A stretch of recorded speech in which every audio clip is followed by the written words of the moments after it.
Hey, what's going on? My name is Chris Perstrope, and I want to introduce to you a new concept. It's called faith and baseball. I know faith and baseball aren't new concepts. Faith is believing in something you can't see, and in our case, it's believing in God. And baseball, obviously, is a big reason why you're watching this video, because you're interested in how our faith can apply to baseball. And so I am going to do a simple Bible study, and this is something that you can do with your team.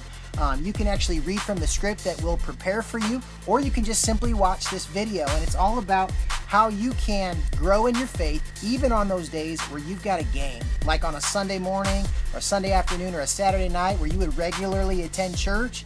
But we want to make church available to you even when you're out on the baseball field. Did you know that the Spirit of God can go with you and with your team everywhere you go, and that you can deepen your faith even by playing baseball? It doesn't have to hurt your faith in order to play baseball. So that's what this is all about. And I've got a verse, actually 3 verses that I would like for us to read today, and it's from the book of Luke. Luke chapter 8. Luke was one of Jesus' disciples. Luke was a doctor, so he was a really sharp guy. He decided to follow Jesus, and he wrote this in Luke chapter 8, verses 19 through 21. Luke 8, 19 through 21, and it says this: "Then his mother and brothers came to him and could not approach him because of the crowd." It must have been really crowded at that time. "And it was told him to Jesus by some who said, 'Your mother and your brothers are standing outside, desiring to see you.'" So Jesus' mom and his physical brothers were wanting to see Jesus. And this is what Jesus says. Jesus is going to talk about something different than what his friends were talking about at the time. Verse 21, "But he answered and said to them, 'My mother and my brothers are these who hear the word of God and do it.'" Let me read that again. "My mother and my brothers are these who hear the word of God and do it." Now we're talking about faith and baseball.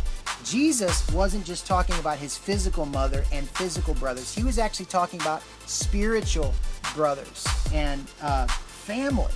What does it mean to be a part of Jesus' family? Well, it says this: those who, 1, hear the word, and number 2, those who do the word. Now in baseball, there's something that's so important. And I know it's not always fun, but it's something we have to do. You know what it is? It's practice. One of the coolest things you can do when you go to a major league game is to watch those hitters do batting practice. It's incredible. And those that work the hardest usually get the best results. And it's the same thing with us on our teams, isn't it? Man, those who want to work the hardest often get the best results. Now, if you wanted to be a great baseball player, you can't just read a book about baseball. You can't just watch baseball on TV. You can't just play MLB The Show on PlayStation. You can't just talk about baseball.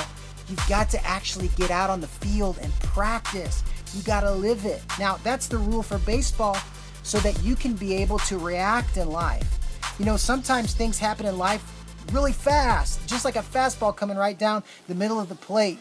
And you don't have time to think about and respond to that fastball. You've got to react to that fastball. Or let's say a sharp ground ball gets hit to you. You don't have time to think about it. You've got to react. And if you practice, then you'll be prepared to react to whatever's going on. Did you know that if you actually practice your faith, that when those hard times come and those struggles come, that you will be ready to react when those things happen? That's what faith is all about.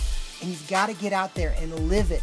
In the book of James, it says, don't just be a hearer of the word. That means don't just study it. Don't just listen to it. Don't just watch it on TV. But you got to do it. You got to do it. You got to get out there and live the life that God called you to live. And so that's what faith in baseball is all about. I want to challenge you, not just in baseball to practice, but also in your faith. So when you read the Bible, don't just say, what can I learn about this? But say, how can I obey this? How can I live this out? What does this mean to my life, and how can I share it with others? That's our first week of faith in baseball. We'll see you next week.